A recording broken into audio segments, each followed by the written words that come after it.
नमस्कार। संत अच्युतानंद दास जी ने हम सभी को इस बदलते युग की प्रेरणा देते हुए कहते हैं कि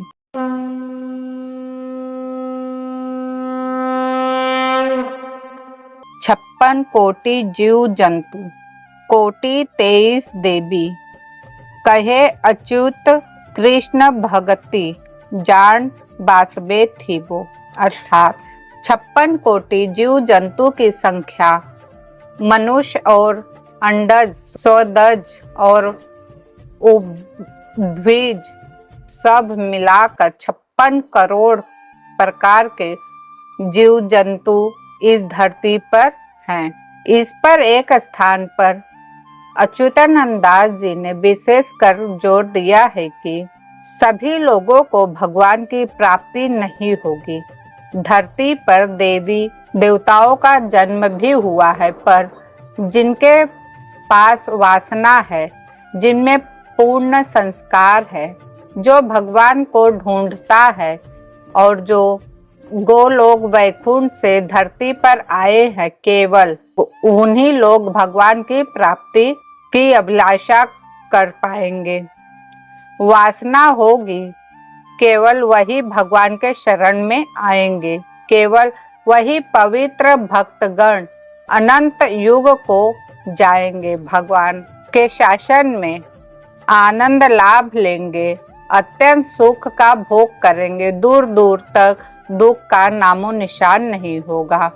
जो गोपी वंशी, यदुवंशी, ऋषि वंशी प्रभु के परिवार से हैं, विश्व के कोने कोने और भारत में कहीं कहीं हैं, उन लोगों के लिए हर्षोल्लास की यह खबर है कि प्रभु का अवतार हो चुका है। कोई ज्ञान, बुद्धि या कथा के द्वारा भगवान तक नहीं पहुंच पाएगा। यह शास्त्र में स्पष्ट वर्णित है।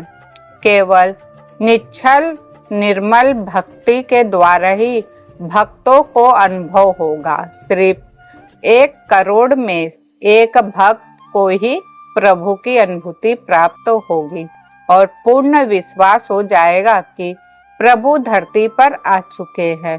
जो मूल्यवान समय है उसे नष्ट ना करें और भक्ति मार्ग को अपनाइए। तो दोस्तों, संत अच्युतानंद दास जी ने साफ शब्दों में जो कहा है वह मैंने आप लोगों को बता दी हूँ।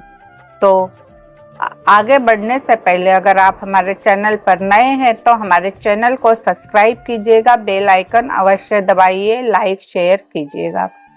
तो आप जानते हैं श्री हरि नारायण जी जब भी इस धरती पर अवतार लेते हैं उसके पीछे कई लीलाएं छुपी होती है। जैसे कि मैंने आप लोगों को मीन शनि का योग भी बताया था।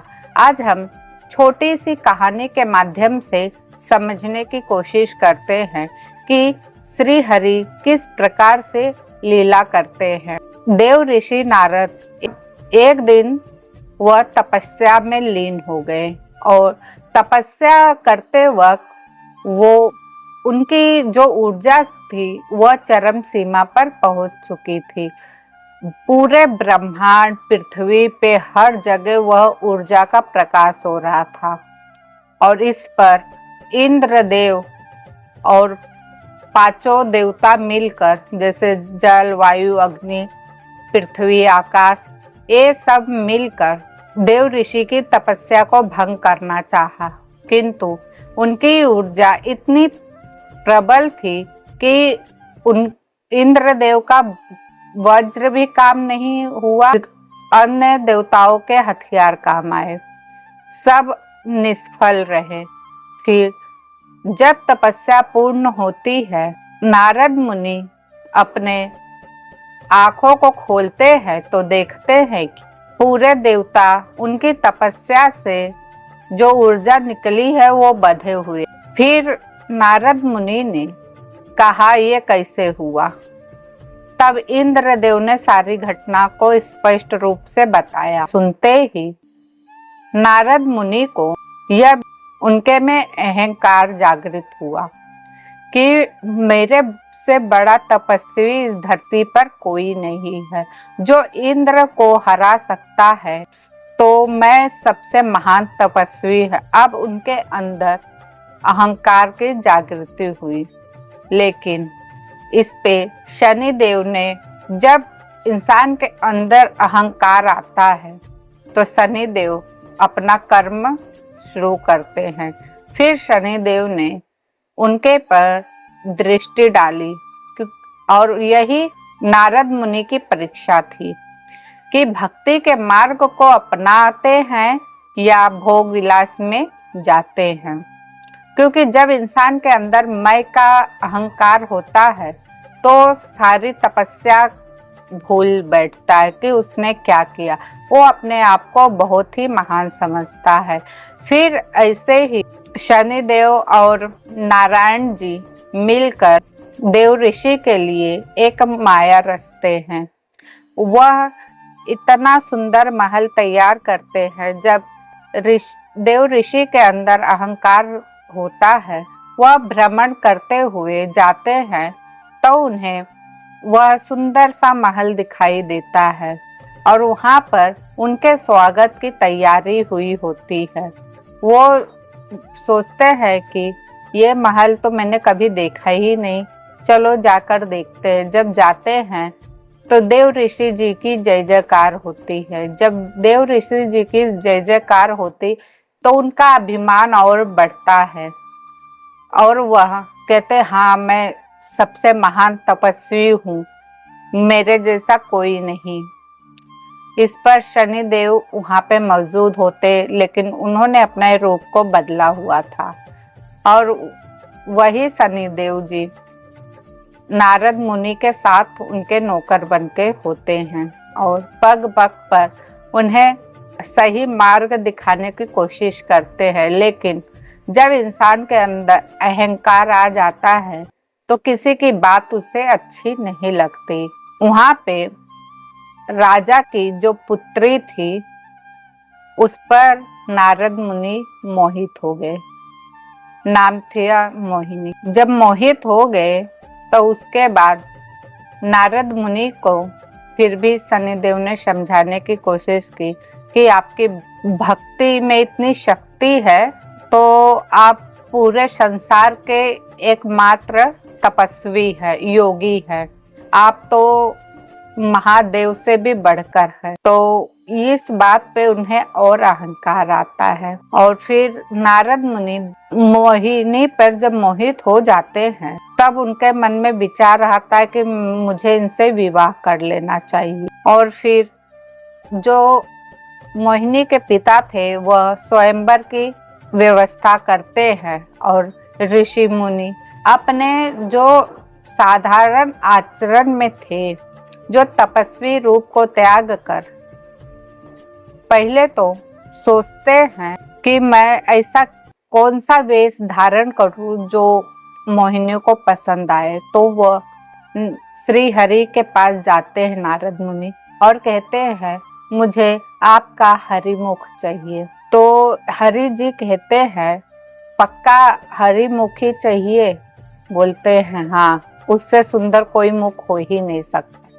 हरिमुख का अर्थ है बानर जैसा मुख। हरि जी का एक बानर स्वरूप भी उन्होंने वह दे दिया। अब देव ऋषि जी अपने मुख को दर्पण में देखते ही नहीं, वह अपने चाल ढाल को सब राजकुमारों के जैसा वस्त्र धारण कर कर स्वयंवर में पहुंचते हैं और वहां पर लोग उनका मजाक उड़ाते हैं। फिर भी शनिदेव उन्हें दर्पण दिखाने की कोशिश करते, लेकिन अहंकार इतना हावी था।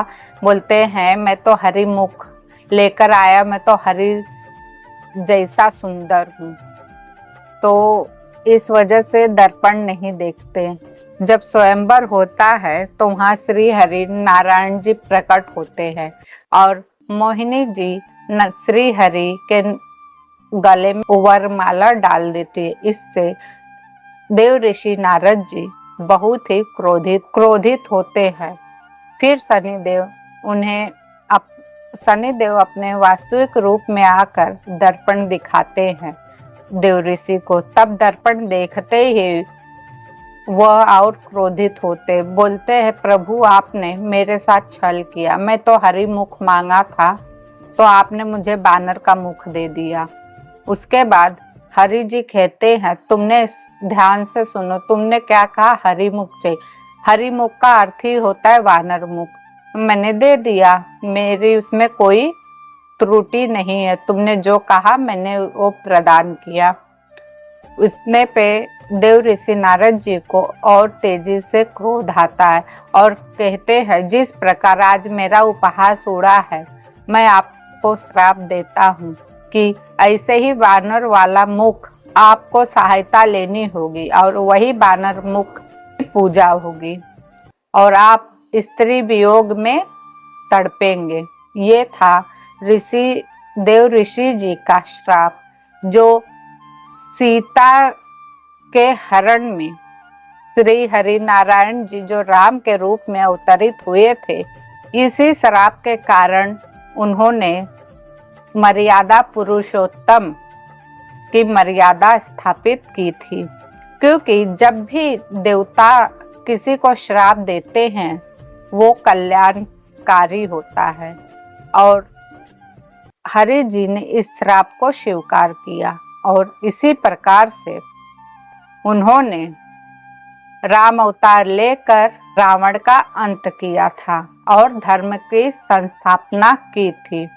तो इस कहानी के माध्यम से बस मैं एक ही बात बताना चाहूंगी आप सभी को कि जब भी हमारे सामने ऐसी कुछ परिस्थिति उत्पन्न हो जाती है तो हमें अपने आप को दर्पण में देखना चाहिए। अर्थात दर्पण हमारे अंदर होता है, हमारा आत्मा, हमें अपने अवचेतन आत्मा को ध्यान पूर्वक सुनना और समझना चाहिए।